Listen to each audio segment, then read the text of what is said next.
Morning friends. मेरा नाम जगदीप है। मैं राजगढ़ चूरू जिले से बिलोंग करता हूँ। 2015 से मैं डायरेक्ट सेलिंग बिजनेस में हूँ। डायरेक्ट सेलिंग बिजनेस आने वाले समय का एक पावरफुल बिजनेस है। जो FICCI की रिपोर्ट के अनुसार 2025 तक डायरेक्ट सेलिंग इंडस्ट्री 64,000 करोड़ को पार कर चुकी होगी। डायरेक्ट सेलिंग इंडस्ट्री में टोटल डायरेक्ट सेलर 2025 तक 1,80,00,000 होंगे। आज मैं आपको डायरेक्ट सेलिंग के बारे में इंट्रोड्यूस करवाने जा रहा हूँ, जिसमें मैं आपको बताऊंगा कि रियलिटी में डायरेक्ट सेलिंग क्या है। सबसे पहले हमें डायरेक्ट सेलिंग का रियल कॉन्सेप्ट समझना जरूरी होता है। हम में से बहुत से लोग डायरेक्ट सेलिंग को जल्दी से पैसे कमाने का जरिया मानते हैं, लेकिन रियलिटी कुछ और है। डायरेक्ट सेलिंग बिजनेस एक ऐसा बिजनेस है जिसमें लोग पिरामिड स्ट्रक्चर पर शामिल होते हैं। यह लोग कंपनी के प्रोडक्ट को खरीदते हैं, जिसमें कंपनी को प्रॉफिट मिलता है, और उसी प्रॉफिट में से निकालकर कंपनी आगे डायरेक्ट सेलर्स में से बांटती है। डायरेक्ट सेलिंग में अच्छा प्रॉफिट पाने के लिए कम से कम 2 से 3 साल का संघर्ष जरूरी होता है।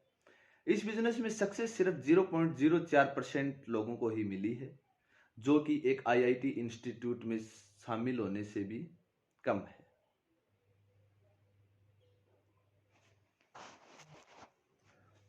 यह बिजनेस शुरू करने से पहले हमें धैर्य व सहनशीलता के साथ लगातार कड़ी मेहनत के लिए अपने समय को तैयार करना जरूरी होता है। इसके लिए सबसे पहले हमें डायरेक्ट सेलिंग में होने वाले फायदे व नुकसान के बारे में जान लेना चाहिए। डायरेक्ट सेलिंग बिजनेस में सक्सेस हासिल करने के लिए हमें कुछ बेसिक बातें जान लेना चाहिए।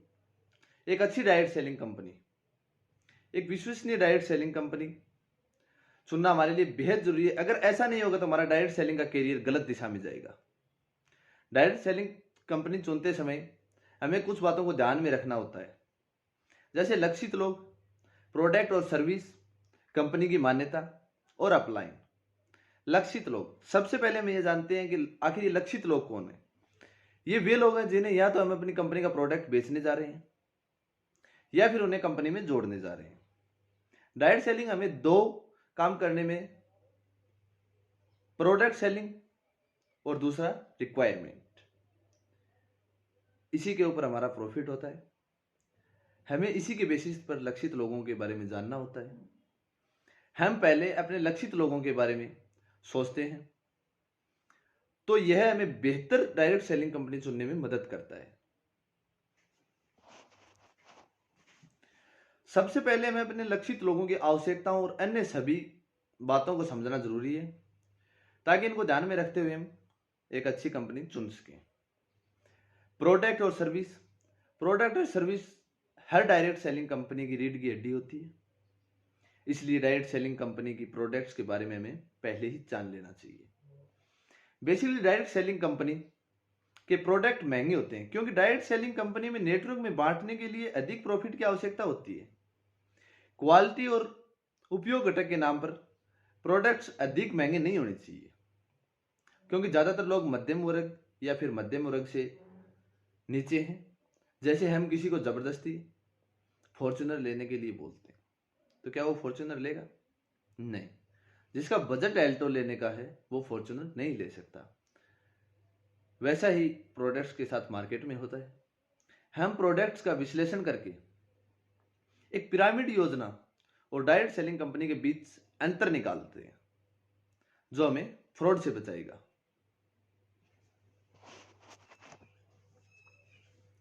कंपनी कंपनी जिस कंपनी में हम जुड़ने जा रहे हैं उसके बारे में भी जानना बहुत जरूरी है। हमें सबसे पहले यह जान लेना चाहिए कि डायरेक्ट सेलिंग कंपनी का जिसमें हम जुड़ने वाले हैं उसका MCA में रजिस्ट्रेशन है या नहीं। MCA का मतलब होता है मिनिस्ट्री ऑफ कॉर्पोरेट अफेयर्स। उसमें रजिस्टर्ड है या नहीं, क्योंकि उन्हीं कंपनियों को भारत में डायरेक्ट सेलिंग करने की अनुमति है जो MCA के अंदर रजिस्टर्ड है। किसी भी डायरेक्ट सेलिंग कंपनी के लिए FDSA और IDSA जैसे संगठनों का हिस्सा होना अनिवार्य नहीं है। कंपनी ज्यादा पुरानी और लोकप्रिय नहीं होनी चाहिए, क्योंकि लोग हमारी कंपनी के बारे में पहले से नहीं जानते हैं, तो रिक्वायरमेंट और प्रोडक्ट सेलिंग की प्रक्रिया अधिक कठिन होगी। इसे मार्केट स्टूनेशन कहा जाता है।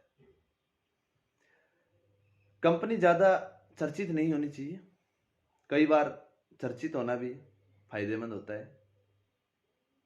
प्रोडक्ट कम होते हैं और यूजर ज़्यादा होते हैं। तो कंपनी ज़्यादा पुरानी और लोकप्रिय नहीं होनी चाहिए, क्योंकि कंपनी में बहुत कंपनियों के बारे में हम पहले से नहीं जानते हैं, तो रिक्वायरमेंट और प्रोडक्ट सेलिंग की प्रक्रिया अधिक कठिन होगी। इसे मार्केट स्टूनेशन कहा जाता है। अपलाइन अपलाइन हमारे डायरेक्ट सेलिंग व्यापार के लिए महत्वपूर्ण कारक भी है।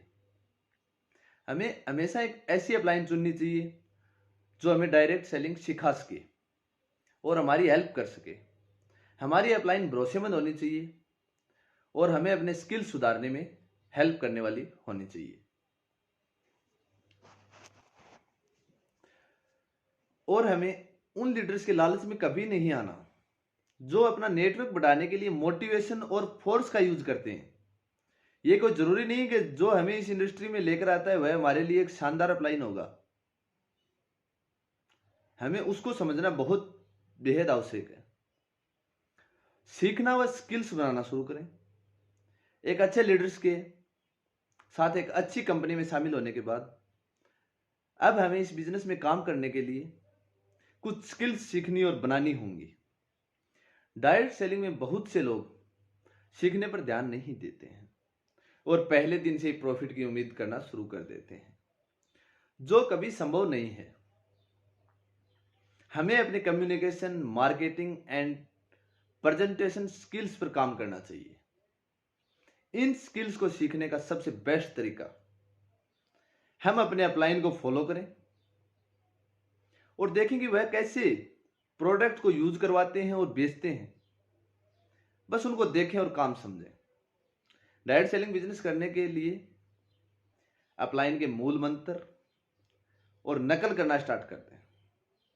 नकल करने का ये बिजनेस है, अपलाइन को फॉलो करने का ये बिजनेस है। और इसके साथ साथ कुछ अमल करने वाली बातें भी हैं जिन पर हमें ध्यान देना है। अनजान लोगों के साथ प्रभावी रूप से कम्युनिकेशन कैसे बनाएं, प्रोडक्ट्स का डेमो कैसे दें, अपने प्रोडक्ट्स की आवश्यकताओं को समझना सीखें, एक अच्छी प्रेजेंटेशन हम दें और अपनी कंपनी के प्लान और प्रोडक्ट्स की विशेषताओं को ज्यादा से ज्यादा लोगों को बताएं।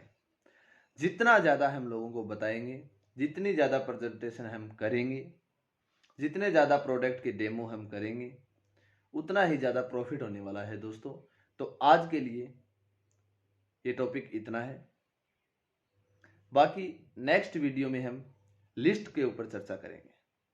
Thank you.